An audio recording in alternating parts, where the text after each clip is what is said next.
তাদের উপরে বৃষ্টির মতো বর্ষণ করে বসে যাবে। বল আল্লাহু আকবার। সালামের কথাগুলো বলতেছিলাম, গভীর মনোযোগ দিয়ে কথাগুলো শুনবেন। আমি আব্দুর রহমান হাক্কানি, আমি আপনাদের এলাকারই সন্তান, ধরা যায় প্রতিবেশী এলাকার মানুষ। আমি অল্প কয়েকটা কথা বলবো, সেই কথাগুলো মনে রাখার চেষ্টা করবো। রাজি আছেন ইনশাআল্লাহ? আমি কোরআনে কারিম থেকে সূরা হাশরের 18, 19, 20, 21, সূরা হামিম সেজদার 30, 31, 32 এবং আল্লাহর নবী সাল্লাল্লাহু আলাইহি ওয়াসাল্লামের অসংখ্য হাদিস থেকে একখান হাদিস আমি আপনাদের সামনে তিলাওয়াত করেছি। আল্লাহ পাক যদি তৌফিক দেয়, উক্ত আয়াত এবং হাদিস খানাকে সামনে রেখে কিছু কথা বলার চেষ্টা করব ইনশাআল্লাহ। সকলে আল্লাহুম্মা আমিন।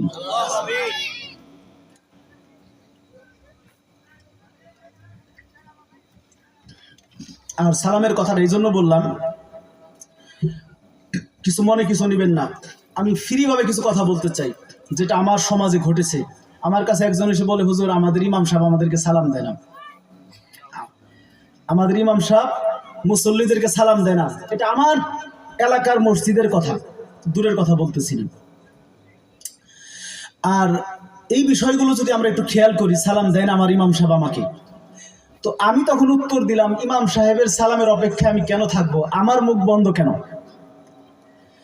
আল্লাহর নবী মুহাম্মদুর রাসূলুল্লাহ সাল্লাল্লাহু আলাইহি ওয়াসাল্লাম বাচ্চাদেরকে সালাম দিয়েছেন, আল্লাহর নবী সাল্লাল্লাহু আলাইহি ওয়াসাল্লাম তার বিবিকে সালাম দিয়েছেন, আল্লাহর নবী সাল্লাল্লাহু আলাইহি ওয়াসাল্লাম সাহাবাদেরকে সালাম দিয়েছেন, আল্লাহর নবী সাল্লাল্লাহু আলাইহি ওয়াসাল্লাম ছোট বড় সকলকে সালাম দেওয়ার আদর্শ শিক্ষা দিয়েছেন। বলো আল্লাহু আকবার। এবং কি তিনি ফজিলত বর্ণনা করেছেন, কেউ যদি পূর্ণতার সাথে সালাম দেয় আমার আল্লাহ তাআলা তার আমলনামায় 30টা নেকি ঢোকায় দেন। সুবহানাল্লাহ। আল্লাহর নবীর মজমায় এক ব্যক্তি এসে সালাম দিল, আসসালামু আলাইকুম। কি বললো ভাই? আল্লাহর নবী বললেন 10। কত বললেন? 10। তার মানে তুমি 10টা নেকের অধিকারী হয়ে গেছো। বলুন সুবহানাল্লাহ। কিছুক্ষণ পরে আরেক ব্যক্তি আসলো, ওই ব্যক্তি এসে বললেন আসসালামু আলাইকুম ওয়া রাহমাতুল্লাহ। আল্লাহর নবী বললেন ওয়া আলাইকুম আসসালাম ওয়া রাহমাতুল্লাহ। 20। কত হলো ভাই? 20। তার মানে তুমি 2 বাক্যে সালাম দেওয়ার কারণে আল্লাহ পাক তোমার আমলনামায় 20 নেকি দান করছেন। বলুন সুবহানাল্লাহ।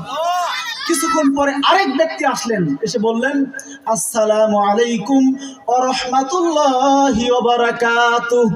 আল্লাহর নবী মুহাম্মদ সাল্লাল্লাহু আলাইহি ওয়াসাল্লামের উত্তর নিলেন, বললেন ওয়া আলাইকুমুস সালাম ওয়া রাহমাতুল্লাহি ওয়া বারাকাতুহু। রাসূল বললেন 30। তো অর্থাৎ আল্লাহ পাক তোমার আমলনামায় 30 নেকি দান করেছেন। সুবহানাল্লাহ। তাহলে তো আমরা বুঝতে পারছি 3 বাক্যের মধ্যে যদি সালাম দেই তাহলে আমার আল্লাহ কত নেকি দান করবেন? 30। 3 10 কত হয়? 30।